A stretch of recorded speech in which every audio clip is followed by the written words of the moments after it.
Hello, welcome back to my channel. He Restores Me. This channel is about faith, lifestyle, and mental health. I hope that you've had a good week. I've had an interesting 2 weeks. I started a new job and my schedule has been quite hectic, so I didn't get as much time as I wanted to prepare for the video and post the video. I'm still going to try and post every 2 weeks, but please bear with me and please bear with the lighting. It's not perfect because I had to record at night because I'm working full time and it's just not easy to find time in the day to record. But hopefully I'll get to settle down and I'll be able to record videos in the day again with the nice natural lighting. Today's video is a continuation of 2 weeks ago, the video about how to maintain a relationship with God. Today I'm going to share some more tips on how I maintain my relationship with God, how I'm trying to maintain a relationship with God. And yeah, I hope you're going to be blessed.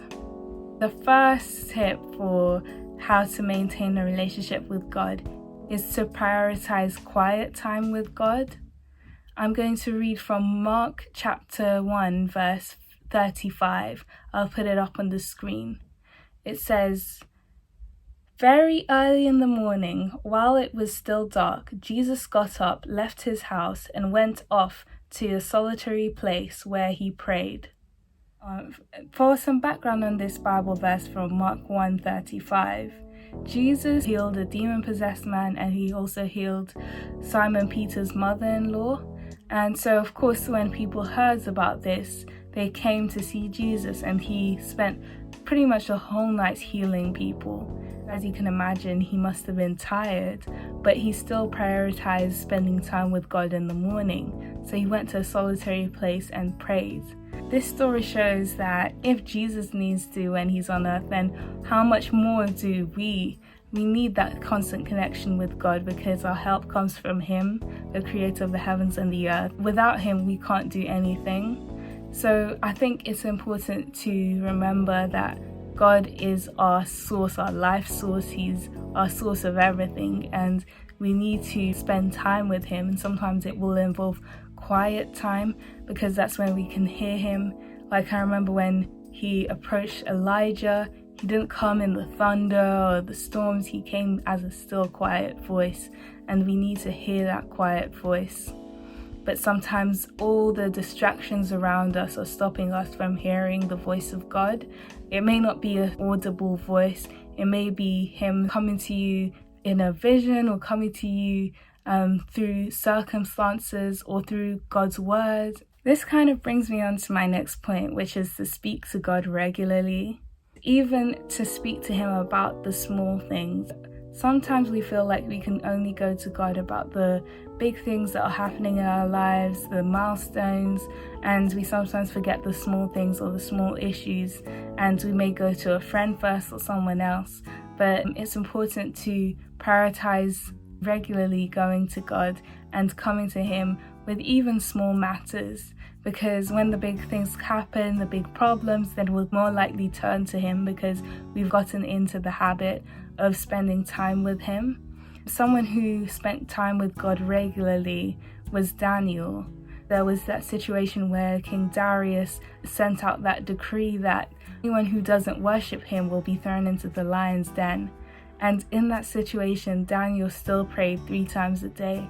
I'm not sure about you, but sometimes 3 times a day, even on a good day, is not really realistic for me. I may pray twice in the day, and that's just not on. It's important to spend time with God, quality time, and spend time with him regularly and ask him about anything that's on your mind. Another person who I know who talks to God regularly about things that may seem small is my mom.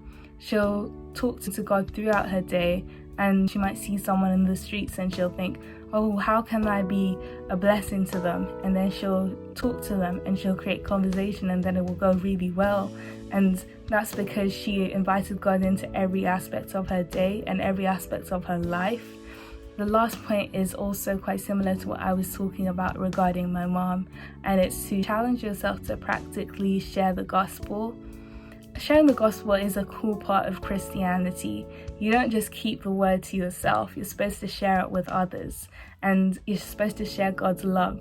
Sometimes this may not be in the form of preaching to someone and getting them converted and baptized.